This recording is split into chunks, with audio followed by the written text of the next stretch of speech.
Welcome to a new edition of the Neon Jazz interview series with jazz saxophonist, composer, and educator Rahsaan Barber.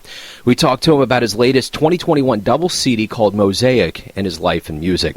Since earning a master's degree in jazz performance from the Manhattan School of Music back in 2005, he has set out on a singular path of musical excellence and performance, composition, education, and entrepreneurship.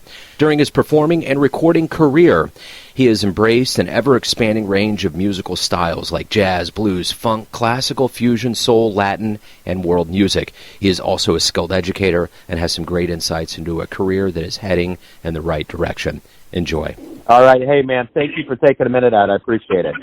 Absolutely. I appreciate your interest in the project. I really, really dig Mosaic, and obviously by the fact that it's on 2 discs, you had so much material to delve into. And before we get into the actual artistic end of this, what does it mean for you for this to come out during this particular time, during a pandemic and all of this heavy stuff going on in America? You know, I think in one way it feels very right, because for so many artists in general, and I know the musicians on this project, it feels like a step forward. Honestly, just getting back to what we do in a way that, for us, we recorded it really recently in December. And so it very much feels like it's part of this process of just kind of coming back to what we do.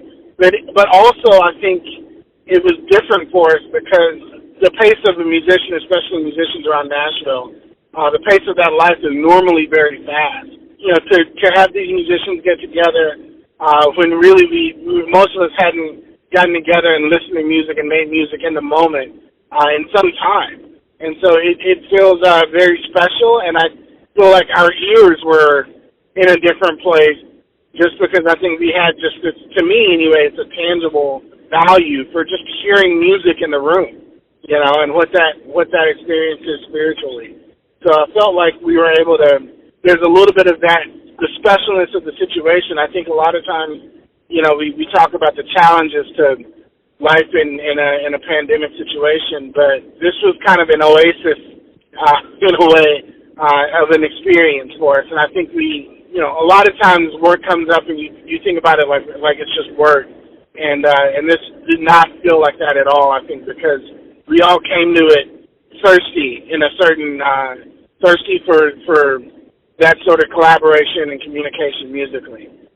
So it feels right in a weird way. I also feel like there's a sense of accomplishment with having pulled this off in such a challenging time. And then also for me, I think in the midst of a transition, having recently moved to North Carolina and started a job as professor there in the jazz area of the music department. You know, it's interesting. I'm starting to realize more and more that, you know, this is one of the very few ways in this long absence of live music that you can actually connect with your fan base. I mean, this CD is almost like a lot of live shows put on for the fans. Yes. Oh, absolutely. And I think for me it was, you know, knowing that, and that's the other relationship that has been fun. And as some of the fans have already started hearing it thanks to the Kickstarter campaign, is that I don't think my audience has ever been so hungry for music. So in a way, it was really kind of perfect timing because I think a lot of people who even are music lovers but kind of take it for granted, or at least the pace of new music coming out. This has been really, I think I had that feeling or that thought in my mind, and so a lot of this music is written around experiences and around people in a way that just celebrates something that, in you know, a sort of life and a set of experiences that has been hard for people to accomplish this year, but hopefully there's a connection with the music, you know, that kind of celebrates that. So what do you ultimately want the listener to get from this experience? It's clearly very well made. It's wonderful modern jazz. What do you want them to feel from this experience? Oh, well, thank you. You know, I appreciate that. For me, at this point, I think music is one of the great mirrors that we have as far as artistic expression. And so, you know, the things that I kind of believe about life, which are that we're a lot more similar than we are different, especially I think that's important right now, especially in this country, given how much division I feel like there's been, that, you know, how much division is kind of taking root. So I think there's universal points of connection that music has always been a way to kind of underline. You know, I feel the way you can take two very different people and play the same piece of music and they get the same thing out of it, you know, or often, you know, as a twin, two very similar people and they get something different out of it. And so I just think that's, for me, that sort of connection, I think I see jazz in a way as like a celebration of abstract thinking, even particularly as an improvisatory art form, and I think that sort of abstract thinking is necessary right now. We need to not, you know, things that are not so black and white, pardon, you know, for lack of a better term. So, you know, I think those sorts of experiences are good as well. And then I just want people to hopefully just connect to it. You know, I feel fortunate that I've always had an audience of people that seem to come up after shows and go, you know, I didn't know I even liked jazz. And so I think the same sort of principles that were at work in those sorts of performances are at work here. You know, trying to obviously play at a high level, but intentionally to connect on an emotional level and an emotional level first. Not ever, you know, obviously there's an intellectual side to this music, but I don't think that, you know, to me, it's you're crafting something to be related to. And for me, I've never been one to want to stand on just the intellectual merits of music alone. You know, for me, music is feeling. So you just mentioned that you went through a move. You want to talk about that, kind of where you came from and just kind of getting involved in a new area? Absolutely. And it's actually been kind of a season of transitions. The first move was really to Memphis 2 years ago to start a doctorate in classical saxophone there.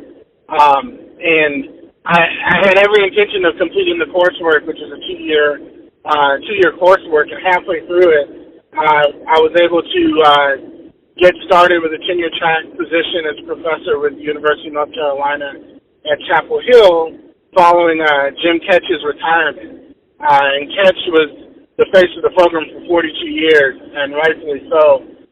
So I'm stepping into shoes that it's impossible to fill in a certain way, but I think one of the things I love about Jim is that he's always wanted people to come in and do what they do. He kind of had, you know, an eye for unique contributors to the program. I've been fortunate to travel there 4 times since 2011 and teach, and so I could not be more excited. And what a blessing, man, to have that sort of a position during such an unstable time for so many musicians, you know.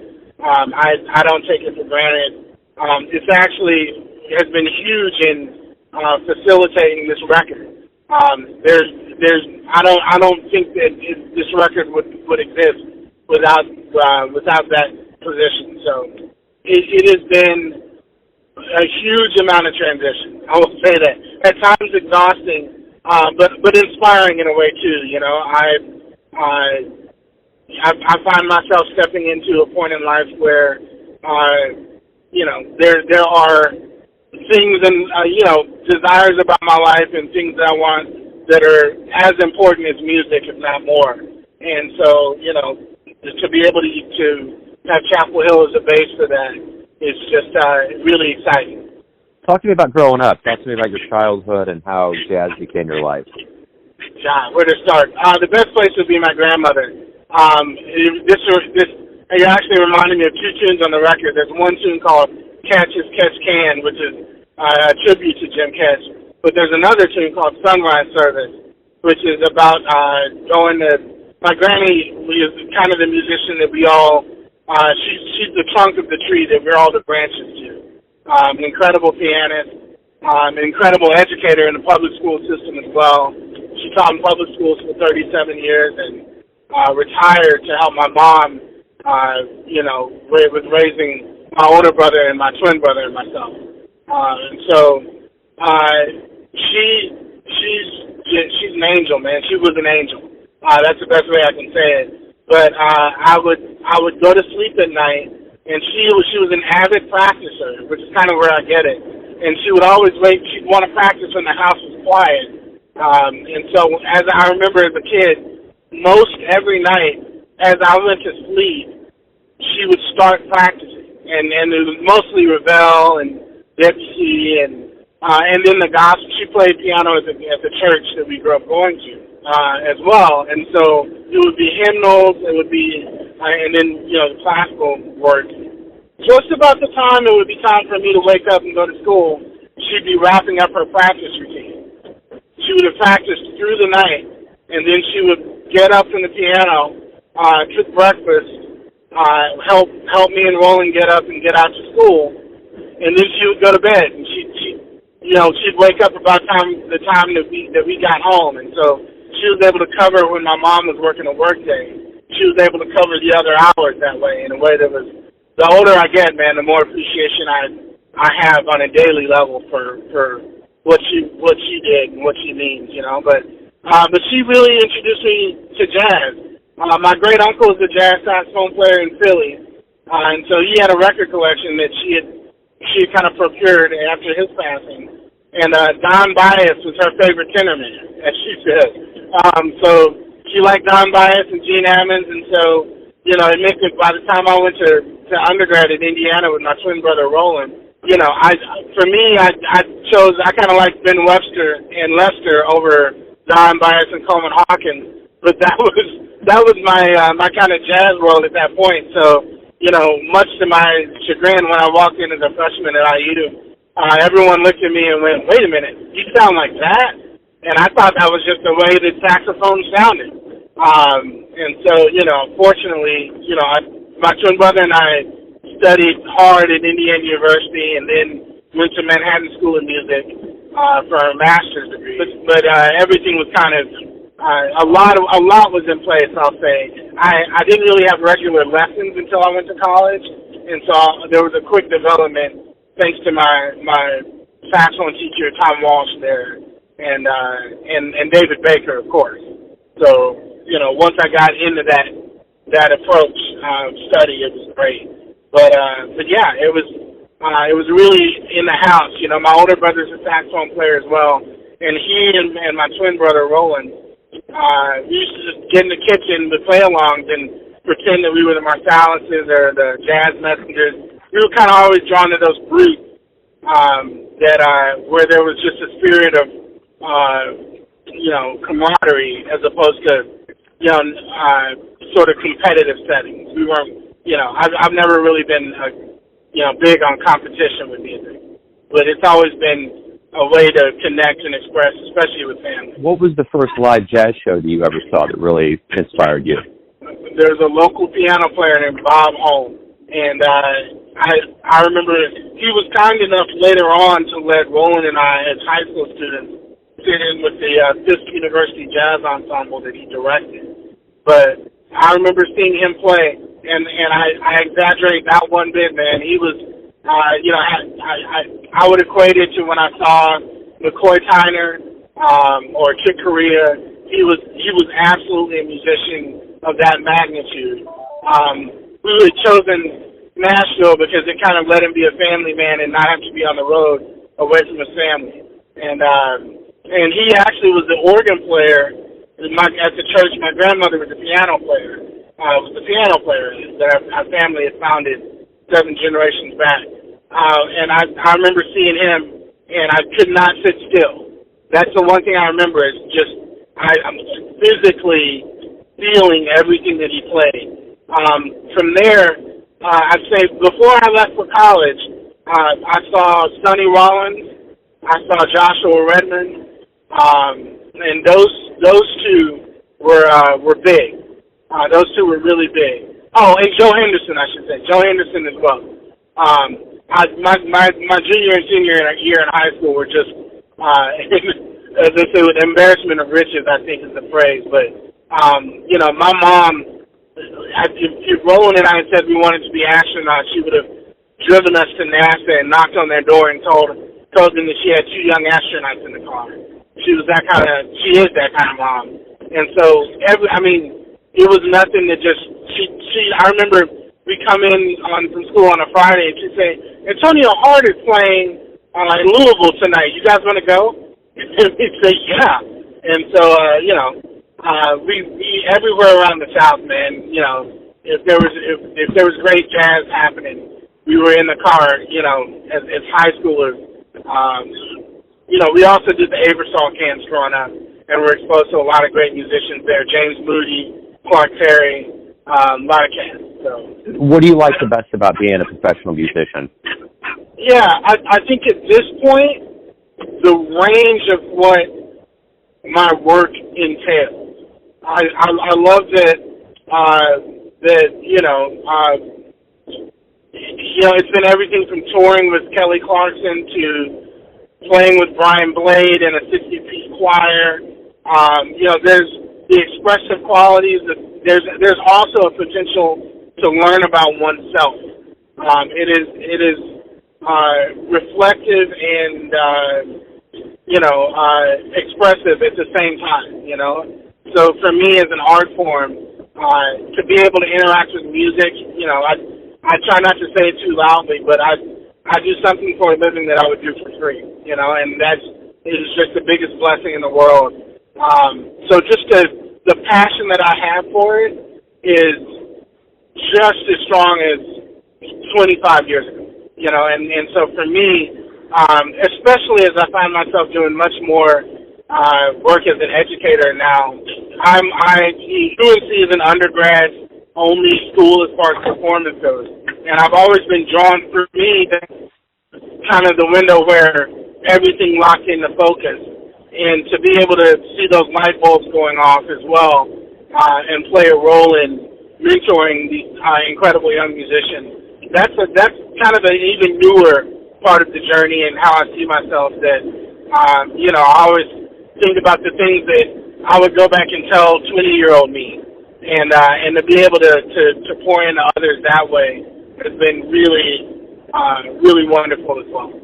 There's so much. That's a hard question to answer because every day is different. So and maybe that's the biggest part of it, I guess. When we do return to live music, what do you hope we all realize about this long absence from live music between the musician and the audience? Like collectively, what do you hope we realize?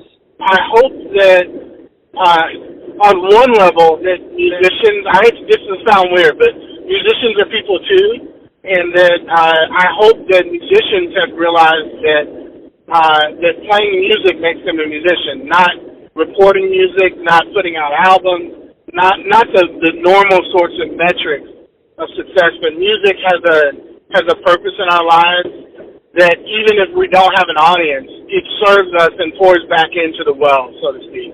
And so I'm hoping that with that knowledge, that as we go forward as musicians, we see the opportunity even clearer to pour into the wells of other people who come out to our shows. And so that it feels a little bit less self-centered in a way and a little bit more communal, because I think the way that all of us will relate in a moment when we get back on stage. There's one thing that can happen where in a year it feels like it always felt, but I think if we consciously, celebrate the communal aspect of it and the difference that it makes to have people in the room, I think it will literally change the genre. I think the way we compose tunes, the things, that I find myself, writing more things now that, there might be a vocal sung part that the audience would supply, things like that celebrate the fact that there's more people in the room than there have been for this last year, everyone has a perception of you, your family, your friends, your fans, students.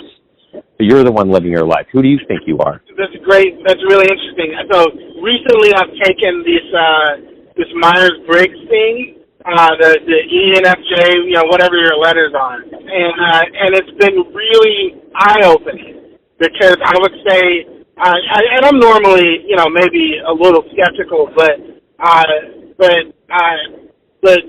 it underlined for me the importance of community. And so I would say that, I'm a musician who longs for community, and even, I find myself these days excited about the definitions of self that have nothing to do with music, I'm not yet a husband, I'm not yet a father, but I certainly am excited about those things in a way that is very new, and so I would say that I'm hopefully a creative, community-based soul that's kind of in transition like all the rest of us, but it makes me, I'm really excited about the possibilities of life, and that, I think even that kind of comes through in the music, That's a great answer, man. Great way, triumphant way to wrap everything up. Hey, thank you for taking some time out for Neon Jazz today. Good luck with the album and the return to the stage. Oh, thank you so much. I really appreciate it. Thank you. Thanks for listening and tuning in to another Neon Jazz interview, where we give you a bit of insight into the finest players in Nashville, Kansas City, and spots all over the world, giving fans all that jazz. And thanks to Rahsaan for his time, honesty, and music. If you want to hear more interviews, go to Famous Interviews with Joe Domino on the iTunes Store. Visit neonjazz at youtube.com, and for everything Neon Jazz all the time, go to the neonjazz.blogspot.com. Until next time, enjoy the jazz, my friends.